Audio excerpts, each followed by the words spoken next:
teaching in classical music is translating the notation to bring it alive by the student as it was alive before to be notated for the centuries before us.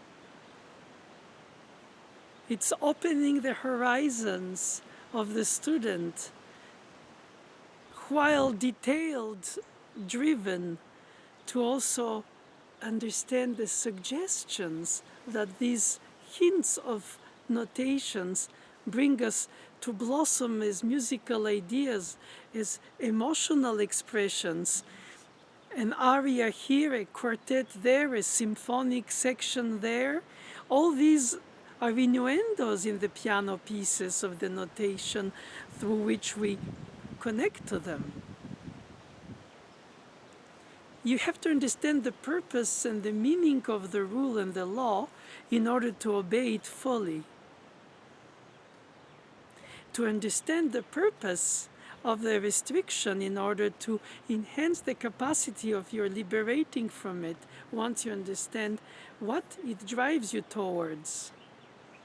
That is happening in harmonic exercises where they give you rules to avoid parallel fifths, octaves, or in general anything parallel, in order for you to think the voice leadings creatively in contrary motion or common tones.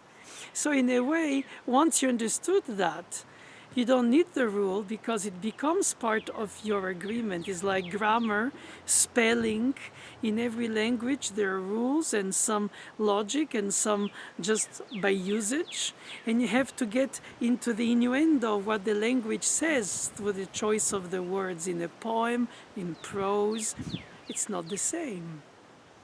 And to enter in the musical world, but really from the inside out, meaning in the thought process, the compositional organization of the parts, the tones, the notes, the pulse, the rhythm, the phrases, the inner voices. You have to enter in the hearing of the composer. And I try my best to bring the students to create room within the strict, rigid necessity of strictly obeying the score and find ways to organize their own statement within it. It's not just words, it's facts, grace notes, trills, arpeggios, both hands together, one after the other, grace notes on the beats, before the beats, melodized or very short.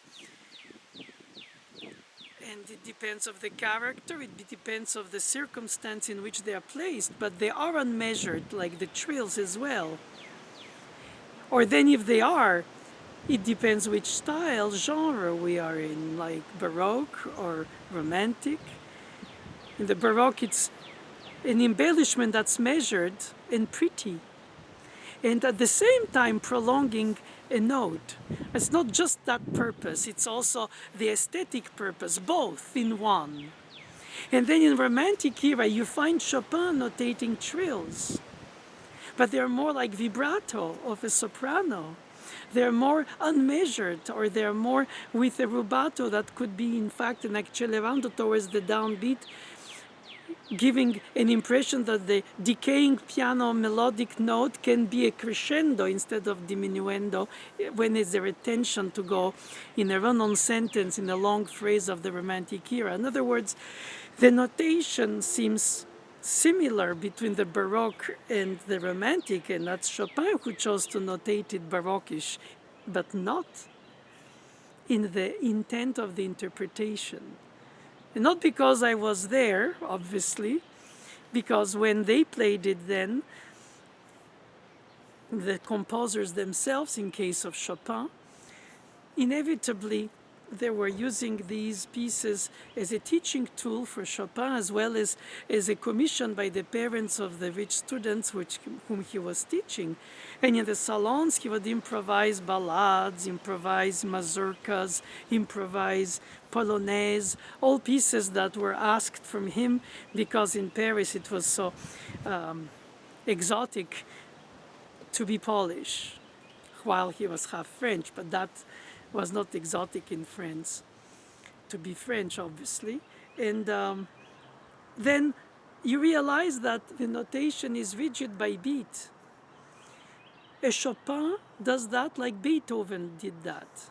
When he had a lot of notes in terms of a bundle of almost like a glissando, but written out notes, he would measure them per beat. And sometimes if he was short of a few by the arrival point, he would go from 4 a beat to all of a sudden 5 or 6 a beat. And when you play it, it should be an accelerando of a continuous flow without to be so rigidly subdivided. While it has to be studied like that. You see, that's where is this duality between the fact that Chopin also notates everything in the many notes of the decorative patterns of this aria style music in his right hand, and the left hand has sometimes just chordal or bass line, both divided, one each. And so what happens is that you organize yourself so beautifully that the two hands seem to not really correspond to each other, as the aria is sang by a soprano and the orchestra plays the accompaniment. But in the notation, you cannot indicate how much to dislocate the two hands at a given point, or how to forget the bar line that is overlapped by a pattern of melodic cadenza style writing. So the rubato at this point becomes the unmeasured again suggestion of a free expression, as if spontaneously made just for you that day when you share it with this audience. And I find that this quality of bringing the spontaneous in the hourly repeatedly practiced and repetitively practiced even more so, doesn't and shouldn't dry out the fresh inspiration of a melodic line of a Chopin piece. So while it's so important to play every detail of the score, when we come to the unmeasured elements, a Liszt, for instance, or a Rachmaninoff, they write grace notes galore by groups of 20 or 30 or more over 2 or 3 bars. Whenever Chopin or Beethoven in a notation, they would subdivide them by beats in each bars. And so what it is that probably the elan, the drive of the composers to translate to the piano writing in aria style music, for instance, allows them to appear to sound like a bird singing free, and the accompaniment keeping the structure, but not to hear horizontally the slices by beats or the bar lines when the listener hears it. So it's a very subtle experience for the student to be strictly observing the rhythmic, melodic, harmonic, pulse structure of the section, while allowing a certain amount of freedom in the beats, in between one delaying and one anxiety arriving earlier on the beat, and the other one delaying. Depends of chromaticism and complex secondary voice that Chopin indulges so much in. And then you don't want to confuse them as a listener, because if the performer voices them, he or she should take the choice which one to bring out and which one to hold back. And if you play both of the same hands, two parts, dialoguing under an octave shape in Chopin, then the listener hears a combination. Was that the intention of Frédéric in this case? I wonder myself. Notation is stems up, stems down, but same hand under an octave. You know, I think that ultimately that's why I insist in the teaching to help the student reach a sense of not playing as they like, but play exactly as written by the composer, and then find ways to spread, stretch, or stress some of the beats in order to get to the point of the storytelling narrative melodic line, as if spoken with a little bit of space between some words and less space between other words. Of course, it's a very subtle innuendo to give to a student, because if you allow them to be free, then they will obviously go to extremes. And then if you only ask them to be strictly obedient to the notation, they might sound more recitant than an actor saying a line about what the story is written about. In other words, bringing alive your character with the words that are put in by the writer, while embodying them in your own acting as a theater or film actor. Same thing for the pianist without the words.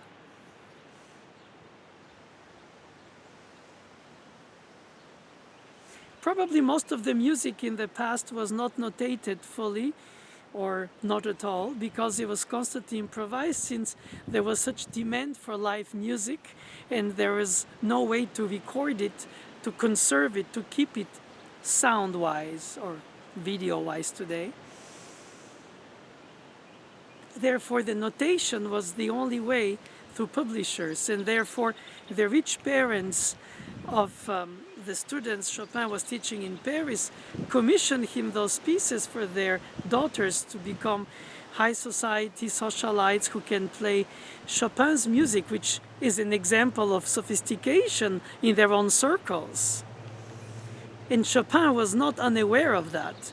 So he would write one way that they could play, but because he knew that they couldn't play all these sophisticated innuendos, he wrote them just enough to clarify the texture, but when he was playing, he was improvising over them, or he was improvising them entirely. And this is what arias were doing for the sopranos, for instance, in Bellini operas, the bel canto style. And so the embellishments are part of the musical expression as well as the virtuosity of the singer demonstration. One shouldn't separate the two and think, oh, I'm against it, oh, I'm all for it. I think they're both there, the frivolous and the deep, the meaningful and the just spontaneous enjoyment on the spot. The spontaneous doesn't have the scope of the written, and the written sometimes erases the frivolous attraction of the spontaneous. It can be within emotion or within humor or within a hint of an expression of term of endearment, but with such a subtle innuendos of intensity, because it's in fact very intimate. It's not something to declaim, it's something to whisper, it's something to think without even, but hinting it through perhaps a gaze. That's what subtle acting is about, spreading how, not too much or less, the words according to what you want to convey in the character saying them. It's not just lines. It is originally lines, but they come alive because of how your whole intellectual, philosophical experience, humankind experience, personality, colorizes by your personality the statement that is objectively written for all to play, the same, but not the same way. It happens by just the rapport to the pulse, to the tempo, the articulation, the quality of the legato, the capacity of pedaling without over, over, over covering all the harmonies. A finger legato, a finger pedal, as long as the stretches allow. Yes, we don't have the same instruments on the piano today. We have longer decay than they had, like in Chopin's time, to take this example. But that doesn't mean that they played it faster. Perhaps they played it with rubato in order to accommodate this suggested length of a sound that was decaying in imitation of the voice. It must have been quite charismatic to watch Chopin play, regardless what, in fact, improvised or written. But we don't have this opportunity. So in a teacher's position, I am a hyphen between the composer's intent through the notation and the student bringing it alive with their own emotional, intellectual, humankind experience. And they are first gaze on the piece, and I already have the rigidity. I'm rigid. Well, I try not to be rigid. That's what I wanted to say, of the fact that I play here and teach it for decades, because somehow the magic of the piece operates equally when you discover it or when you're next to the student, rediscovering it with the student.